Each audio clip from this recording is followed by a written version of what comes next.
안녕하세요. 오늘도 사연살롱을 찾아주셔서 감사합니다. 30대 중반 돌싱녀입니다. 그저 평범한 직장인이었던 제가 회사의 CEO가 된 이유는 아이러니하게도 파렴치하게 저를 쫓아낸 시댁 식구들 때문이었어요. 아버지의 사업 위기와 그로 인해 이혼을 할 수밖에 없었던 제 사연 한번 이야기해 볼게요. 어린 시절부터 저는 뭘 보면 만져보고 분해해봐야 직성이 풀리는 호기심 강한 소녀였어요. 그러다 보니 허구한 날 집안 물건들 깨먹고 고장내기 일수라 엄마에게 등짝을 꽤나 맞았었죠. 사실 제가 이런 성향을 가지게 된 건 전부 발명왕이신 저희 아빠 영향이 컸는데요. 제 기억 속의 아빠는 항상 새롭고 신기한 물건들을 만들어내셨어요. 제가 고등학교에 들어갈 때쯤 잘 다니고 있던 대기업을 그만두시고 작은 아이디어 상품 회사를 차리셨거든요. 사업 초기에는 경제적으로 조금 힘들긴 했지만 회사 다닐 때와 다르게 아빠는 항상 웃는 표정이셨죠. 그런 모습이 정말 보기 좋았는데요. 아빠도 좋아하는 일을 하다 보니 밤새는 줄도 모르고 개발에 매진하셨어요. 회사 설립 3년 만에 연매출 10억을 낼 만큼 건실한 회사가 되었어요. 회사가 자리 잡고 경제 사정이 조금 나아지자 아빠는 저를 부르셔서 제 진로에 대해 이야기하게 되었습니다. 미나야, 나는 네가 좀 더 큰 물에 가서 세상을 넓게 보는 아이로 컸으면 좋겠구나. 아빠는 저에게 학교 공부하라는 소리는 한 번도 하신 적 없었어요. 하지만 제가 살아갈 시대는 글로벌 시대라며 외국어 공부의 필요성을 어릴 때부터 말씀하셨었죠. 특히 중국이 강대국으로 떠오를 거라며 중국어를 배울 것을 강조하셨던 덕에 중국어 하나만큼은 자신 있었던 저는 대학을 중국어로 가게 되었어요. 중국에서의 다양한 경험은 제 인생에 정말 큰 자산이 되었습니다. 4년간의 유학 생활을 마치고 돌아온 저는 무역회사에 입사하게 되었어요. 당시 중국과의 무역이 활발해지던 때라 제 중국어 능력은 회사에서 꼭 필요한 부분이 되었어요. 창립 이래 최연소 여성 팀장 자리까지 오르게 되었죠. 하지만 그런 고속 승진이 마냥 좋은 것만 있는 건 아니었어요. 너무 빠른 승진 덕에 회사 내에 저를 시기 질투하는 사람들이 꽤나 있었거든요. 김민아 팀장 정치질에서 그 어린 나이에 그 자리까지 갔다더라. 빼기는 낙하산이라더라. 등등 근거도 없는 루머들을 퍼뜨렸고 마땅히 해명할 기회도 없이 소문은 마치 사실처럼 굳어진 부분이 많았어요. 제 뒷담화하는 것까지 뭐 어떻게 할 방법은 없었죠. 어린 나이에 팀장을 달았다는 이유로 은근히 따돌림을 당하던 저에게 힘이 되어준 사람이 한 명 있었어요. 팀장님 밑에 직원들이 어린 상사 모시려니 볼멘소리 하는 거예요. 그냥 시기 질투다 생각하고 흘려 들으세요. 저희 팀 대리였던 그는 제가 나이 어린 팀장이지만 저를 항상 존중해줬어요. 직원들의 은근한 따돌림에 상처받을 때마다 친한 오빠처럼 저를 위로해주곤 했습니다.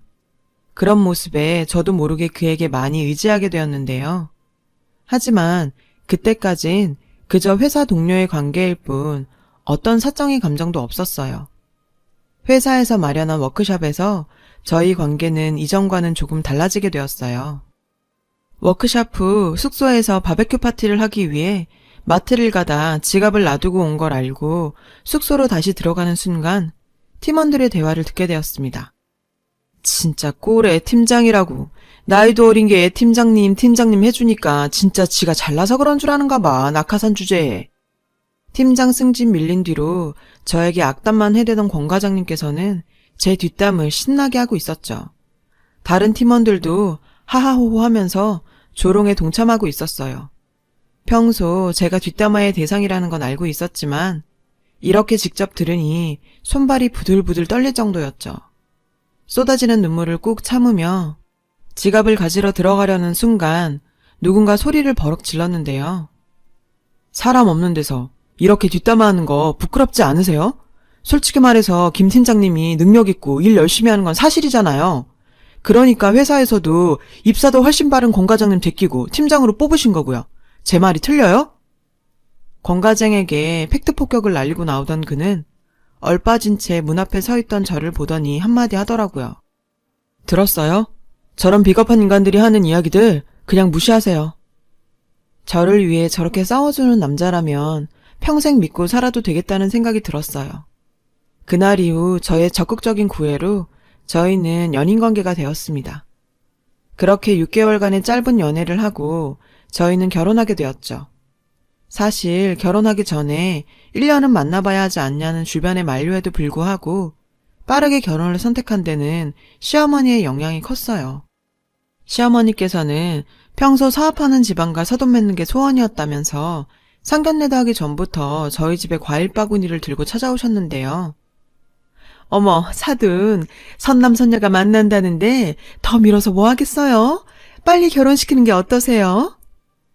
너무 적극적인 시어머니의 행동에 저희 부모님은 당황하긴 했지만 시어머니의 모습을 보니 딸이 시집살이는 안 하겠다 싶어서 결혼을 허락하시게 되었습니다. 시어머니의 친구분들 중에 사업하시는 분들이 많다 보니 늘 사업하는 집안을 부러워했다고 하더라고요. 그 때문인지 결혼 후 저희 집안 사업은 시어머니의 자랑거리가 되었죠. 동소엄마, 며느리 집 사업한다면서? 그래, 우리 사돈도 사업하셔. 우리 며느리 외동딸인데 나중에 회사 물려받지 않겠니? 친구들과 모임에서도 여지없이 저희 집안 이야기로 친구들의 부러움을 받는데 한껏 신나하셨어요. 늘 친구들 모임하면 저를 불러서 자랑하시곤 하셨죠. 가끔은 제가 민망해질 정도로 아빠나 저를 추켜 세우셔서 난감할 때도 있었지만요. 하지만 이런 행복도 그리 길게 가지는 못했어요. 결혼 후 갑자기 아빠 회사가 어려워지면서 부도 위기에 몰리게 되자 시댁 식구들의 태도가 180도 바뀌더라고요. 어떻게든 부도는 막아보겠다고 제 적금도 깨고 회사 다니면서 모아온 돈까지 보태도 택도 없었고 여기저기 손 벌리다가 결국 시부모님께도 부탁드리게 되었어요. 시어머니는 정말 야속할 정도로 냉정하게 구셨어요. 너희 아버지는 회사를 어떻게 운영하셨길래? 건실한 회사라고 해서 믿고 있었는데 이게 도대체 무슨 꼴이니? 그리고 얘야, 가족끼리는 돈 거래하는 거 아니다. 뒷일이 어떻게 될 줄 알고 돈을 빌려주니? 그리고 얼마 뒤 남편은 저에게 이혼 서류를 내밀었는데 정말 뒤통수가 얼얼해지더라고요. 우리 여기서 깔끔하게 헤어지자. 장인어른 일은 안타깝지만 결국 당신이 물려받아야 할 빚이고 나는 그거 갚을 자신이 없어. 자기야, 우리 아빠 그렇게 쉽게 무너지실 분 아니야. 회사 정리하면 빚이란 게 생길 이유도 없고 말이야. 이렇게 어려울 때 당신까지 왜 이래. 가족이면 힘들 때 옆에 있어줘야 하는 거잖아. 안 그래도 머리가 복잡해 죽을 지경이었는데 남편이 이혼 통보는 저를 무너지게 만들었습니다. 뒤이은 시어머니의 잔인한 진심을 듣고 나니 이혼하지 않을 수가 없었어요. 얘야, 물 빠지는 난파선에 함께 타고 있자는 건 너무한 거 아니니? 내가 우리 동수랑 너 결혼시킨 가장 큰 이유가 너희 아버지 회사였는데 지금 이 꼴난 거는 우리도 피해자야, 피해자. 더 이상 남의 집안 바지가랑이 붙잡지 말고 이혼 도장 찍어.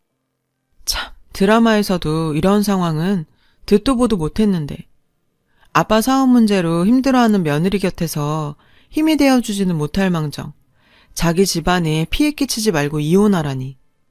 어려운 상황이 되어보니 누가 진짜 내 편이고 남의 편인지 알 수 있더군요. 저는 두말 없이 이혼 서류에 도장 찍었어요. 그렇게 저는 결혼 2년 만에 쫓겨나듯이 이혼하게 되었죠. 회사 문제만으로도 스트레스 받고 있던 아빠는 자신 때문에 딸이 이혼했다고 자책하시며 힘들어하셨고요. 정말 저렇게 두다간 무슨 큰일이라도 날 것 같아서 아빠 옆에서 힘이 되어드리기 위해 앞날이 보장되었던 회사 생활을 정리하고 아빠 일을 돕기로 결정했어요. 퇴사 이후 아빠 옆에서 일을 시작했습니다. 어찌어찌 부도 위기는 넘겼지만 정말 막막하기 그지없었어요.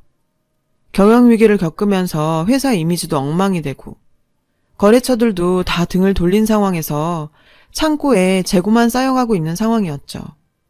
정말 한숨도 못 자고 몇 날 며칠을 고민한 끝에 중국 유학 시절 알고 지내던 친구에게 조언을 얻어 중국 거래 사이트에 저희 물건을 올려보기 시작했습니다.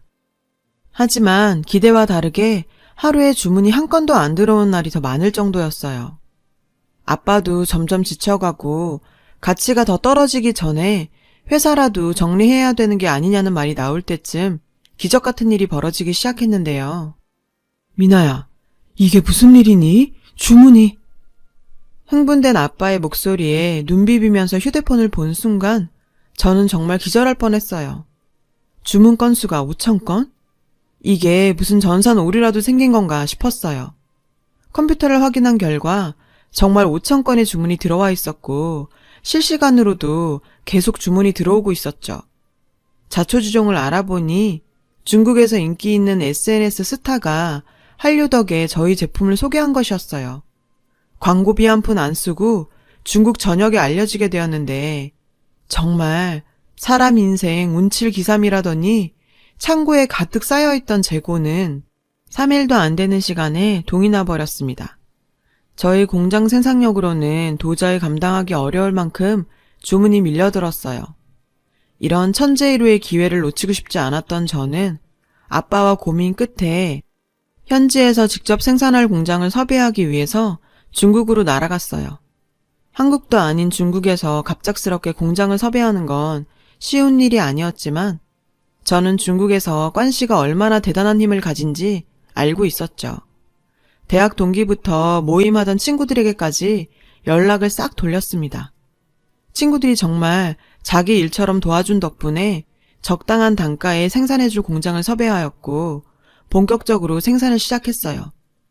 그 결과는 그야말로 대박이었어요. 정말 중국의 14억 인구의 힘은 대단하다는 걸 또 한 번 느끼게 되었던 것이 아빠 회사가 최전성기에 벌던 1년 매출을 한 달이면 벌 만큼 중국에서 큰 성공을 거두게 되었어요.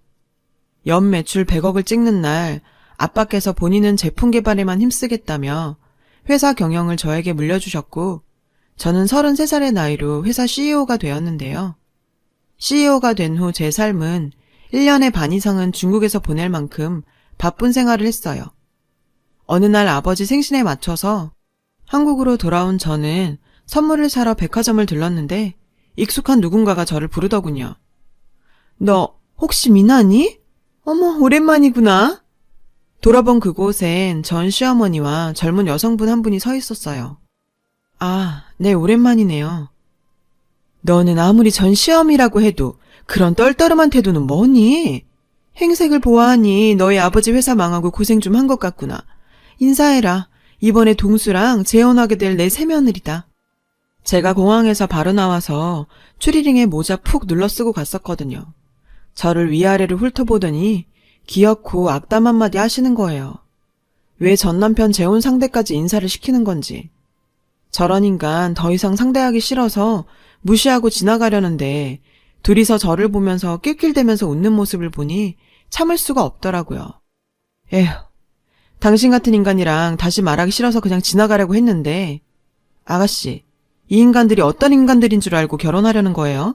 내가 왜 그 남자랑 이혼한지 이야기 안 해주던가요? 그건 그쪽이 바람피다 걸려서 쫓겨난 거 아니에요? 염치가 있으면 사람이 그러면 안 되죠. 무슨 뚱딴짓 같은 소린지. 내가 바람을 펴? 혹시 그쪽 집도 사업해요? 이 아주머니 사업하는 집안 엄청 좋아하는데 우리 아빠가 자수성가해서 존경스럽니 뭐니 하더니 회사 조금 어려워지니까 바로 피해주지 말고 이혼하라던데요. 그래서 이혼했어요. 제가 염치 없을 일 있나요? 제 이야기를 듣더니 그 아가씨의 얼굴은 당황한 듯 울그락불그락 했어요. 전 시어머니 역시 당황한 듯 자리를 뜨려고 하더라고요. 너 지금 무슨 소리 하는 거니? 지금 너희 회사 망했다고 우리 아들한테 누명 씌우는 거니? 얘야, 가자. 잠깐만요. 어딜 가시게요? 제 이야기 아직 안 끝났어요. 사람 불러 세웠으면 그 사람 얘기도 들어야죠. 나 당신한테 고마운 거 있어요. 당신들 덕에 제가 이렇게 살고 있으니까요. 여기요. 제 명함이에요. 대표이사직이 박힌 제 명함을 건네자 놀란 토끼 눈이 되더니 말까지 더듬거렸는데요. 대표이사? 네가 어떻게 해? 너희 회사 망한 거 아니었니? 내가 분명 확인했을 땐 회사 이름도 없어졌던데? 당신 아들이 얘기 안 하던가요? 저 아버지 회사 물려받아서 이름도 바꾸고 중국으로 진출해서 사업 잘하고 있네요. 안타까우시겠어요. 그렇게 꿈꾸던 CEO 며느리를 자기 손으로 내쫓았으니. 안 그래요? 손까지 부들대면서 서 있는 그 여자의 모습을 보고 있으니 정말 속이 후련해지더라고요. 그리고 당신 아들 나한테 전화 좀 그만하라고 해요. 뭘 후회하고 있니 많이 엄마 때문에 자기 인생 망쳤니 뭐니 하면서 자꾸 전화해야 되는데 결혼 앞두고 예비 신부한테 예의가 아니죠. 제 말이 꽤나 충격적이었는지 그 여자분은 붙잡는 전 시어머니를 내팽겨치고 그냥 가버리더라고요. 그분도 나중에는 저한테 고마워할 거예요. 저딴 집안이랑 안 엮이게 해준 걸 말이에요. 저 인간들에게 배운 건 한 가지 있어요. 잘 나갈 때 살랑살랑 거리는 사람이 내 편이 아니라 어려울 때 내 옆에 있어주는 사람이 진짜 내 편이라는 거요. 사람이 정말 염치도 없는 건지 아들 한 번, 시모 한 번 전화를 해대는 통에 번호를 바꿔야 하나 고민까지 들 정도입니다. 이혼 후 나만 잘 살면 된다고 복수하고 싶은 마음은 없다고 생각했는데 그래도 그렇게 만나 내가 잘 살고 있다는 걸 보여주고 나니 가슴 한켠에 먹먹하던 무언가가 없어진 기분이에요. 저도 그렇게 하고 싶은 마음이 알게 모르게 있었나 봐요. 이제 정말 훌훌 털어버리고 아빠와 같이 다시 한번 제 인생을 시작해 보렵니다. 긴 이야기 들어주셔서 감사합니다. 복 받으실 거예요. 여러분, 사연 댓글에 응원과 현명한 조언 부탁드려요. 좋아요와 구독은 저에게 큰 힘이 됩니다. 오늘도 좋은 일 가득하세요.